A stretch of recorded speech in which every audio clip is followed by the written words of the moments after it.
Alright, hello everyone. I finally got some more time to be able to record. I thought I would have had more time before now, but granted, you don't know when I'm actually recording and when I'm not, so that doesn't matter to you.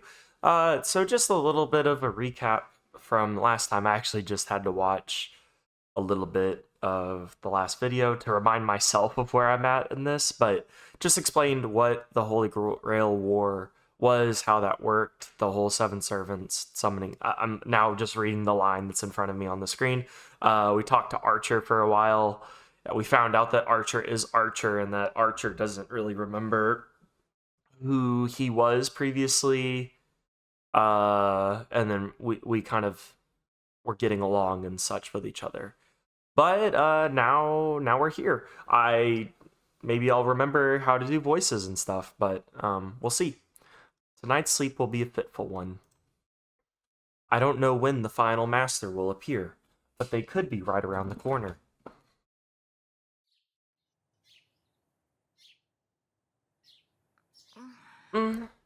Is it morning already? I feel sluggish. My bleary gaze goes up to the window, only to see that it's already bright outside. Yes. It's after 9? This doesn't even count as being tardy. After a drowsy check of the clock, I make up my mind to skip school today. Fair enough. Body's heavy. Feels like that business mostly drained me.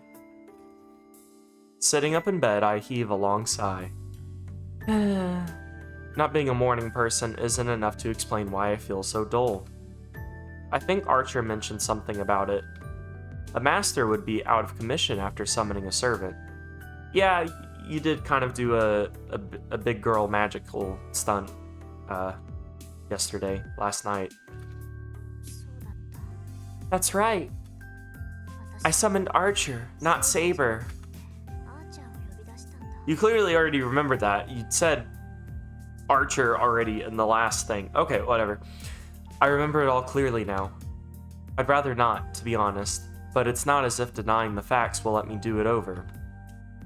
It'll take a day or so to recover my power. I'll just treat today like a break-in period. I drag myself out of bed. A mental boxing match rages between the outside air, which is quite warm for winter, and the comfort of my bed sheets.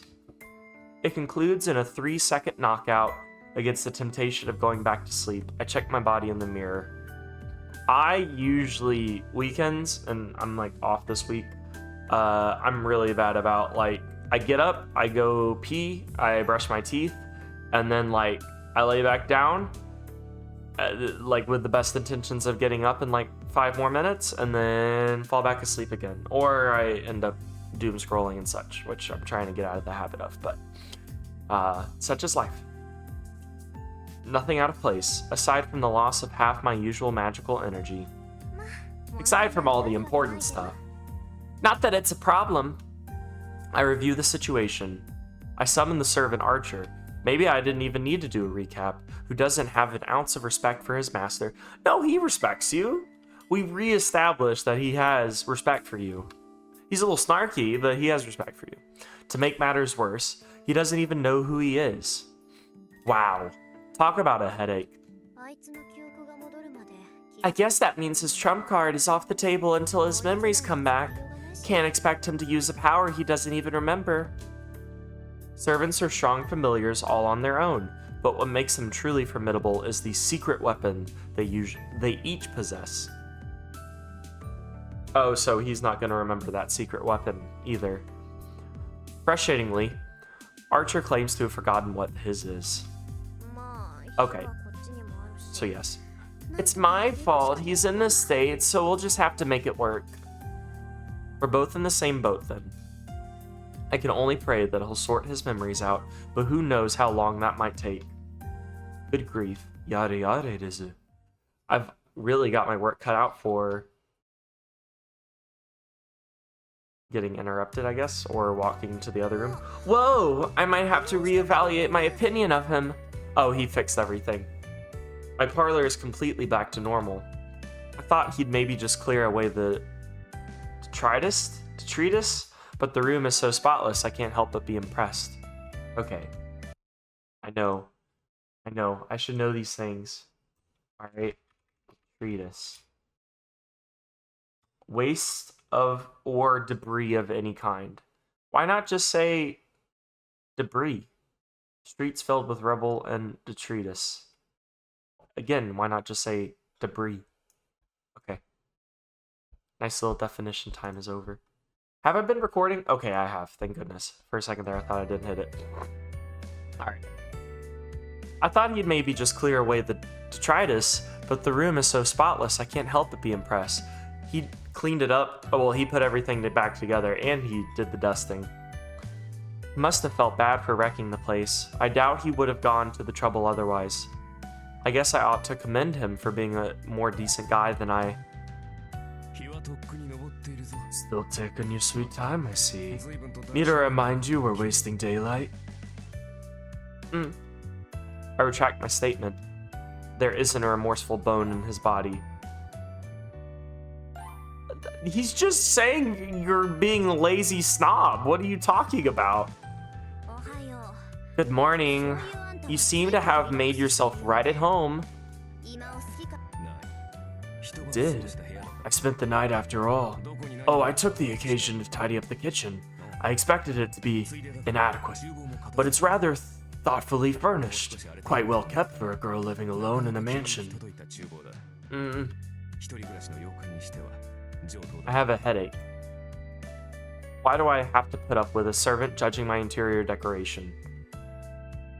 He's saying it's good. He's not judging in a bad way. He's saying it's good. Can you get over yourself? I thought servants all care. I'm actually getting a little heated about this girl. I thought servants all cared only about fighting. Are we sure this guy isn't defective? That's rude. I see. You aren't in your best condition. You were so feisty last night, but the fatigue must have caught up with you. I'll pour you some tea. I hope black is fine. I prefer Earl Grey. Rare, however you want to pronounce it, personally. Or chai. Those are great. Or the lemon ginger I mentioned.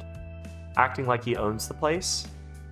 Without missing a beat, Archer produces a teacup and fills it with the expensive reddish tea he's been brewing. There's a lot I want to say right now, but oddly enough, I can't work up the indignation to. He is serving you. He's being a butler. What do you want? The way he does it, also refined. The way he does it all is so refined. Okay. I've got to admit he might be rather cultured. Fine. I am pretty exhausted, so I'll have some. I sit down on the chair. The teacup is placed soundlessly in front of me. I take a sip. Oh, it's delicious. I expected as much since it's my favorite Chinese tea, a spring harvest Hongcha. I'd be upset if it didn't taste good. On that note, I'd normally be upset if someone used my favorite tea leaves without asking. It makes me mad, but the tea was brewed so exquisitely that the pleasure it brings out overcomes my anger.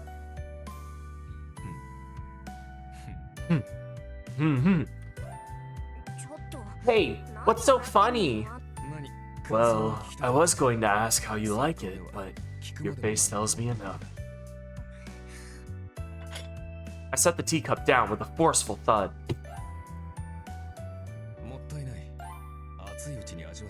Oh, what a waste.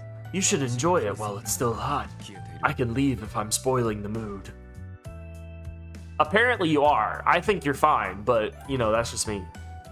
No need. Thanks for the tea. I didn't become a master to be a tea snob, and I didn't ask you to do that either. I was already a tea snob, in fact. I see. I agree. I didn't make a contract with you to be your tea brewer. I'll show more restraint in the future if that's what you want. Yeah, you're the only one here to be a combat familiar. I've never heard of a servant that does household chores, nor do I particularly need one. Hey, if someone came into my room and started doing the laundry, hey, I wouldn't be upset. What do you mean by particularly? Interpret that however you want. More importantly, do you remember who you are yet? Archer shakes his head in the negative. Shakes his head no instead of in the negative. That doesn't bode well. If he can't remember after a single night, then his memories probably won't return easily. There are some measures I can try today, but... Alright. I'll think of some solutions for your memory issue. For now, get ready to head out, Archer. You probably don't know the lay of the land yet, do you? I'll give you a tour of the city. Get ready.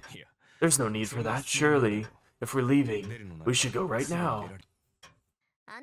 Do you plan to walk around town in that outfit? Anyone can see that you aren't a normal person. If another master spots you, they'll know you're a servant right away. I don't plan on announcing our presence to the world. So that's your concern. There's no problem. While I'd need to change clothes to blend in, that's only while I'm materialized.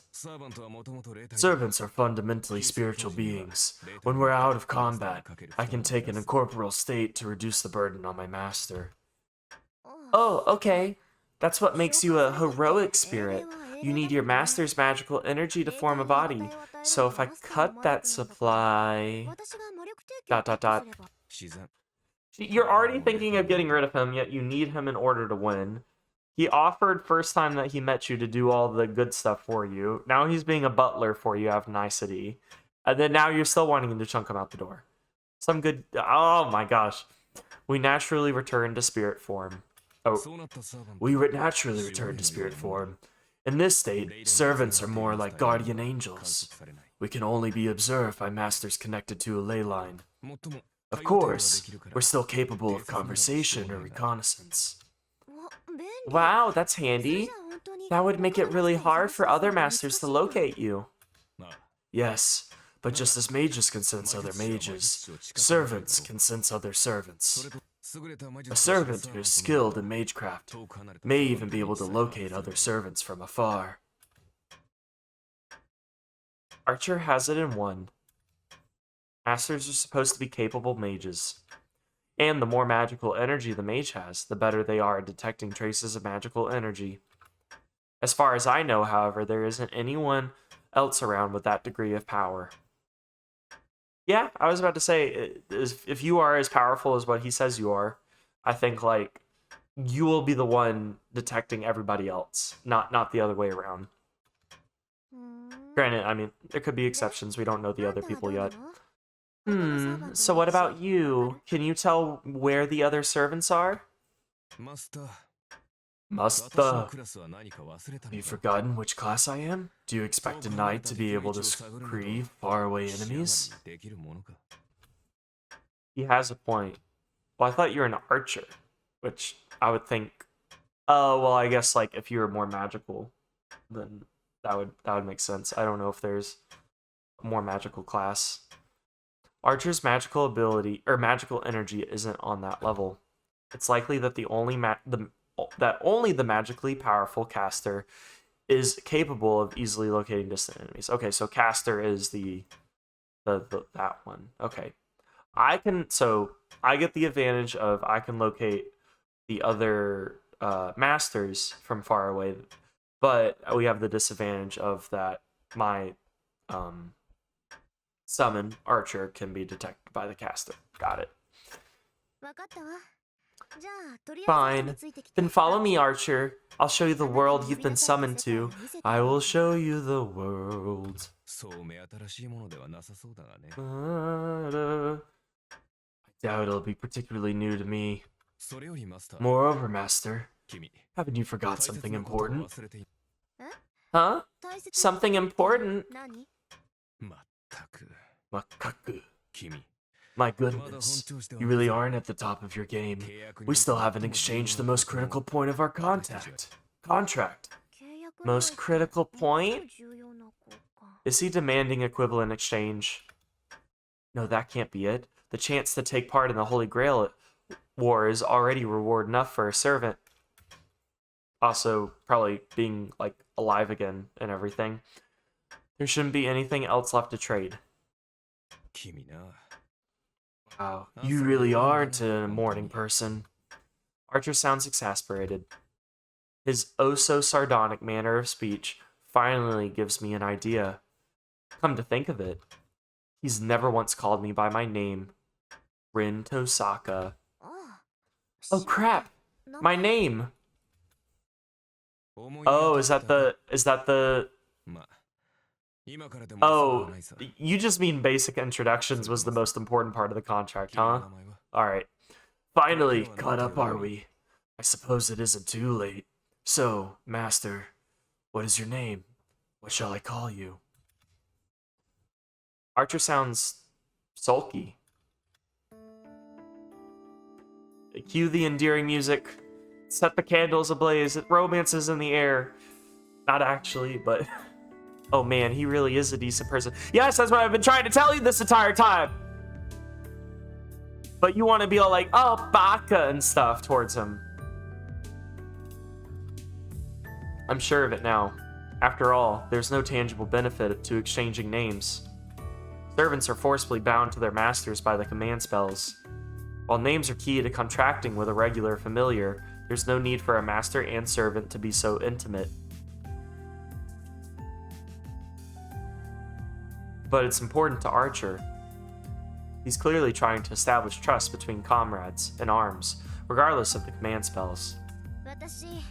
Yeah, I was about to say, he's not even having to do anything out of obedience right now. He's just willingly doing this for you. I'm Rin Tohsaka. You can call me whatever you want. Toe. I'm gonna call you Rin Toe, my big toe. I answered in a clipped tone, unwilling to let slip any admiration. He'll probably just call me something impersonal like Master, or Hey You, which works out just fine for me. Tohsaka-senpai or something. Except, what does he actually call you? Archer chews on Rin Tohsaka for a moment. Then, Rin. Yes, the sound of that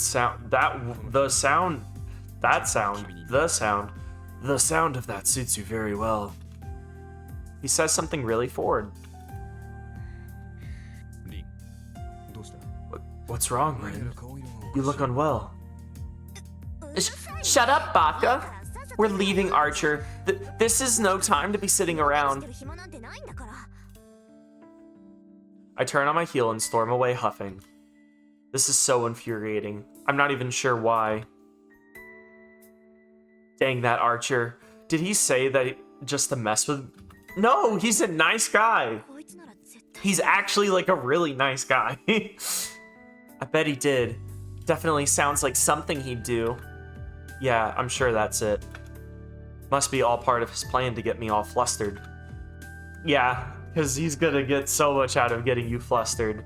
Because he's trying to swoon you. Because he's really into them teenage girls. Full-grown man. Oh my gosh. Gotta work with this wise guy from here on out. He's... Dude! Stop being in tsundere for like 2 seconds, please. I take Archer outside, like the dog I think he is. Fuyuki City, my hometown, is broadly divided into 2 halves. There's Miyama, which is left over from the village the city grew out of. And Shinto, the developing modern region across the river. Oh, okay, I thought they were about to say there's these halves, the right and then the left. On the right side is all the crazy people, on the left side is where all the sane people live. My house is in Miyama, the old part. Miyama in itself is split into 2 areas. The European style. Oh, so there's segregation going on. European style neighborhoods originally inhabited by immigrants from abroad. I initially wanted to make it some kind of racial joke for the separation thing, but I was like, And then I didn't have to. It made it for me. All the English people, y'all are all over here. All of the Japanese people, y'all are all over here. And the old Japanese style houses set against the mountainous backdrop. Both areas are situated on hilltops along the outskirts of town. The street dividing the 2 residential areas is fairly normal by comparison. How normal, you ask?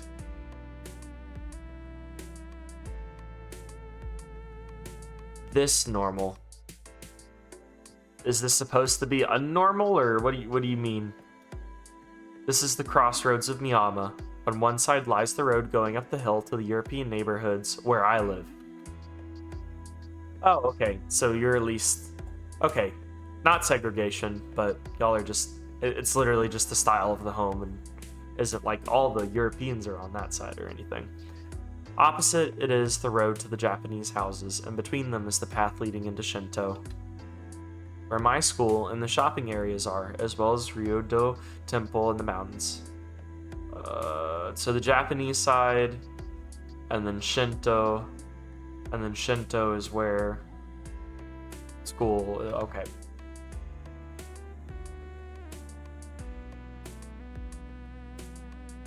We come to the bridge connecting Shinto and Miyama. So is Shinto also like the more uppity like city area, and this is the more residential? Years ago, a big train station went up in Shinto, bringing with it frenzied urbanization.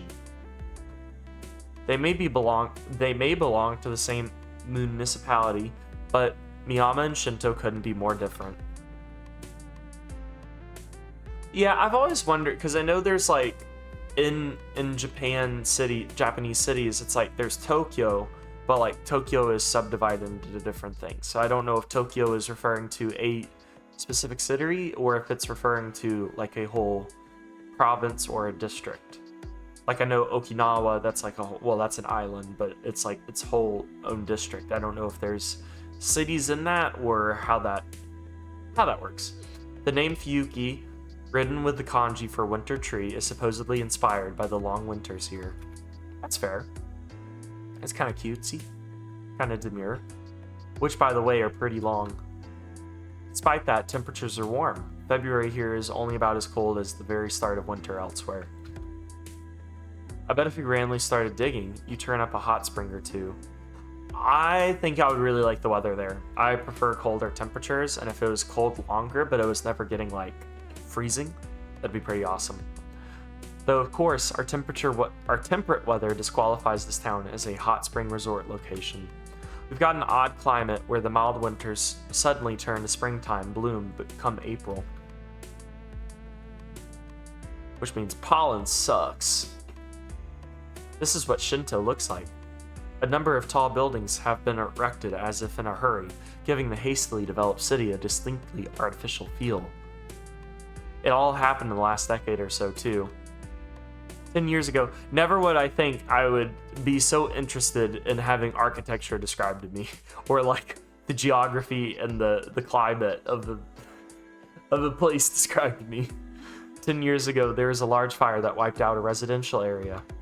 Someone built a bunch of glass and metal buildings on the depopulated land.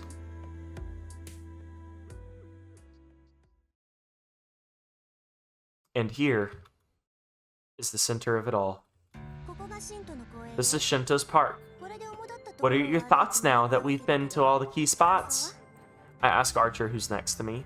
Is there supposed to be like some significance to this park for the music to get all... I don't know how to place that emotion. Sad-ish? Not sad. Not quite sad. Of course he's invisible. Wait. You can't see him either? Okay. It's a big park. Is there a reason why nobody's here? It's in the middle of the day. Feels that way, doesn't it? There's a story behind it, actually. A look out over the park. Maybe this is the sad part. The sad part to the park. You'd think that a wide open space like this would have children playing in it, even on a weekday. But instead, there are only a handful of people. This place feels dull and lifeless. It was 10 years ago. Apparently, there was a big fire that burned for an entire day and only went out once it rained. I wonder, so it's been a long time, I've mentioned this before, since I've seen Fate Zero, but at the end of Fate Zero, spoiler warning for Fate Zero, by the way, so skip ahead a little bit, but with Fate Zero, the very ending of it is, I believe, her father, question mark, winning the Holy Grail War, and then like his wish, quote unquote, came true, and it was just like a bunch of destruction and stuff, and like this chapel was burning down, and a lot of stuff around him.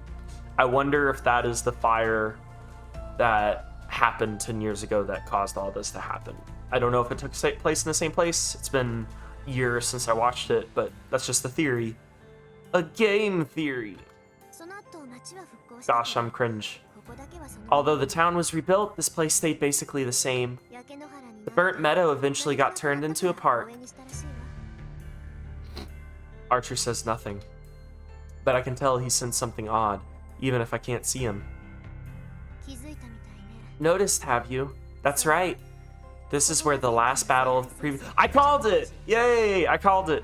This is where the last battle of the previous Holy Grail War was fought. It all ended here. I see. So that's why there are so many grudges here. Huh? You can tell? Servants are spirits first. Our very existence is similar to grudges, or obsessions. That makes us sensitive to lingering emotions such as these. There were other areas around town that felt dense, with such a feeling, but this is on a different level. From our point of view, it's almost like a reality marble. What's a reality marble? Tohsaka mutters under her breath.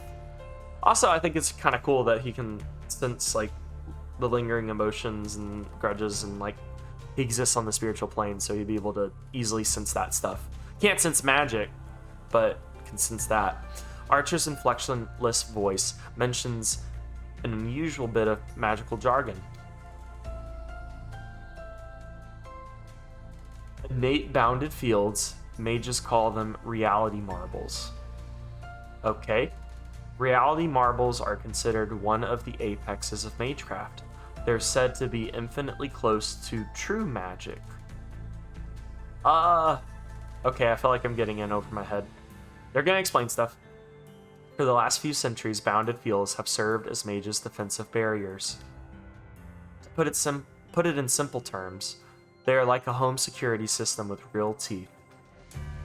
Bounded fields are conveniently erected on a piece of land or a building to guard against outside threats. They're merely an alteration of an area that already exists. Reality marbles, however, are something else entirely. You can think of them as a space that consumes reality itself. When a mage materializes their imaginary world, a representation of their mind, and overwrites the real world with it, we call the resulting field a reality marble. So is it like domain expansion in JJK, where they make like a little bubble, and it's like based off of whatever I mean, not to say that it's based off of whatever technique is going on with your magic system, but something to the same effect. You're making your own little pocket world dimension thing. It's a large area magecraft that rebuilds the world according to a mage's wishes. Okay, that sounds very domain expansion-y. Obviously not quite the same thing, but that's how I'm envisioning it until I see one. Rin, is something on your mind? Huh? No, I was just a little surprised. I didn't expect to hear the words reality marble from an archer. Is it so strange that I know of it? Well, yeah, to mages, reality marbles are a taboo among taboos. Some of the most esoteric arts out there. It doesn't make sense that an archer would know what they are. I shoot a quizzical gaze in his general direction. In reply, I feel an incorporeal sigh. Rin, the word hero implies someone familiar with both martial and magical arts. You're free to assume that your archer only knows how to use a bow, but I hope you don't hold the same illusions about the other servants. So, you do have magical capability? I mean, obviously you have spiritual capabilities. You have magical capabilities as well. So you can sense other summons, just maybe not to the same degree that a caster would, despite what you said earlier. Oof. That does make sense when he puts it like that. Okay, I get it. I didn't think that through, and I'll be more careful next time. That good enough for you? Rin, let me be blunt. You are certainly talented, but That makes you tend to underestimate other people. You should break that habit before you become an adult. You, you baka? You really don't know when to stop, you know that? Break my habit? He's talking about me like an unruly racehorse. Oh, forgive me. I didn't mean to suggest you're a horse. Where are we getting the horse part from? But it did feel like an appropriate choice of words. I think it was an appropriate choice of words. She's being a little immature. Hey, that's as bad as... Ow! Oh? My right hand suddenly flares with pain. Rin. Quiet down for a second, Archer. The command spells on my right hand hurt. They're throbbing, almost like a dull alarm warning their owner. Someone's watching us. I can scan my surroundings. I mentally weave a detection web and cast it out over the park. I can't find them. Any luck, Archer? Doesn't look like it. I can't even sense them spying on us. Which means it's a master? I don't know who it is, but if Archer can't tell, then it must be a master. Right? Okay. We don't have all 7 yet, but the fighting could still start at any time. I thought... Okay, whatever. Alright, we'll go with what you say. Maybe whoever's watching me is up for an early skirmish. And then I will be seeing if they have that at early skirmish on the next episode. So I'll see you guys later. Thank you for watching. Let me know voice acting tips still and all that jazz. Yeah, see ya.